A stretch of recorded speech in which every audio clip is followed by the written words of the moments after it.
जय श्री कृष्णा दोस्तों, किशोरी क्रिएशन से मैं सपना शर्मा आप सभी का हार्दिक स्वागत करती हूँ आपके अपने चैनल पर।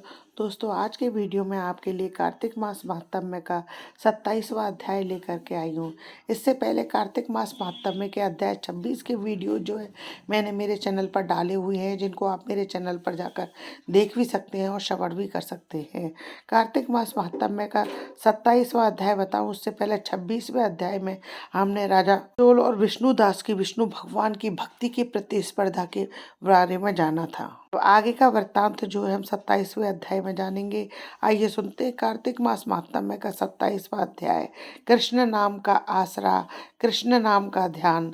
27वां अध्याय अब लिखने लगा महान। पार्षदों ने कहा, एक दिन की बात है, विष्णुदास ने नित्य कर्म करने के पश्चात भोजन तैयार किया, किंतु कोई छिपकर उसे चुरा ले गया। विष्णुदास ने देखा कि भोजन नहीं है, परंतु उन्होंने दोबारा भोजन नहीं बनाया, क्योंकि ऐसा करने पर सायंकाल की पूजा के लिए उन्हें अवकाश नहीं मिलता। अतः प्रतिदिन के नियम का भंग हो जाने का भय। दूसरे दिन पुनः उसी समय पर भोजन बनाकर वे जॉय विष्णु भगवान को भोग अर्पण करने के लिए गए। त्यों किसी ने आहार फिर से सारा भोजन हड़प लिया। इस प्रकार 7 दिनों तक लगातार कोई उनका भोजन चुरा कर ले जाता रहा। इससे विष्णुदास को बड़ा विस्मय हुआ। वे मनी बन इस प्रकार विचार करने लगे, अहो, कौन प्रतिदिन आकर मेरी रसोई चुरा कर ले जाता है। यदि कोई दोबारा रसोई बनाकर भोजन करता हूँ तो सायंकाल की पूजा छूट जाती है। यदि कोई रसोई बनाकर तुरंत ही भोजन कर लेना उचित हो तो मुझसे यह ना होगा, क्योंकि भगवान विष्णु को सब कुछ अर्पण किए बिना कोई भी वैष्णव भोजन नहीं करता। आज उपवास मुझे 7 दिन के हो गए।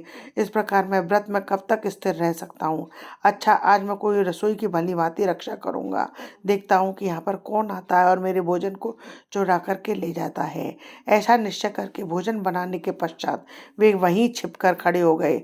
इतने में उन्हें एक चांडाल दिखाई दिया, जो रसोई का अन्न चुरा करके जाने के लिए तैयार खड़ा था। भूख के मारे उसका सारा शरीर दुर्बल हो गया था। मुख पर दीनता छा रही थी। शरीर में हाड़ और चाम के सिवा कुछ शेष नहीं बचा था। उसे देखकर ब्राह्मण शेष विष्णुदास का हृदय करुणा से भराया। उन्होंने भोजन चुराने वाले चांडाल की ओर देखकर कहा, भैया जरा ठहरो ठहरो, क्यों रूखा सूखा खाते हो, यह घी तो ले जाओ। इस प्रकार कहते हुए विप्रवर विष्णुदास को आते देखकर वज्र चांडाल भय के मारे बड़े बेग से भागा। कुछ ही दूरी पर मूर्छित होकर गिर पड़ा। चांडाल को भयभीत और मूर्छित देखकर द्विजश्रेष्ठ ब्राह्मण विष्णुदास बड़े बेग से उसके समीप गए और दयावश अपने वस्त्र के छोर से उसको हवा करने लगे। तदंतर जब वह विष्णु उठकर खड़ा हुआ तब विष्णुदास ने कहा कि वहाँ चांडाल नहीं है, बल्कि साक्षात नारायणी शंख चक्र और गदा धारण किए हुए उसके सामने उपस्थित है। अपने प्रभु को प्रत्यक्ष देखकर विष्णुदास सात्विक भावों के वशीभूत हो गए। वे स्तुति और नमस्कार करने में भी समर्थ न हो सके।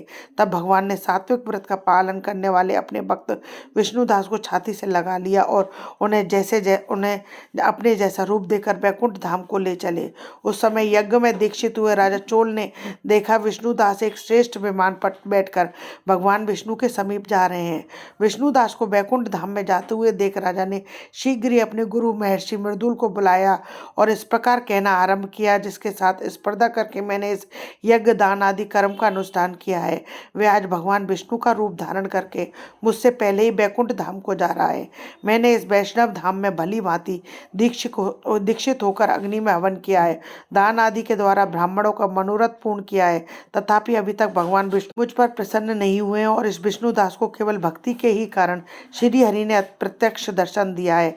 अतः जान पड़ता है कि भगवान विष्णु केवल दान और यज्ञों से प्रसन्न नहीं होते, उन प्रभु का दर्शन कराने में भक्ति ही प्रधान कारण है। पार्षदों ने कहा। इस प्रकार कहकर राजा ने अपने भांजे को राज सिंहासन पर अभिषिक्त कर दिया। वे बचपन से ही यज्ञ की दीक्षा लेकर उसी में ही संलग्न रहते थे, इसलिए इन्हें कोई पुत्र नहीं हुआ था। यही कारण है कि उस देश में अब तक भांजे ही राज्य के उत्तराधिकारी होते। भांजे को राज्य देकर राजा यज्ञशाला में गए और यज्ञ कुंड के सामने खड़े होकर भगवान विष्णु को संबोधित करते हुए 3 बार उच्च स्वर से निम्नांकित वचन बोले, भगवान विष्णु, आप मुझे मन, वाणी, शरीर और क्रिया के द्वारा होने वाली अविचल भक्ति प्रदान कीजिए। इस प्रकार कहकर के वे सबके देखते देखते अग्नि कुंड में कूद गए।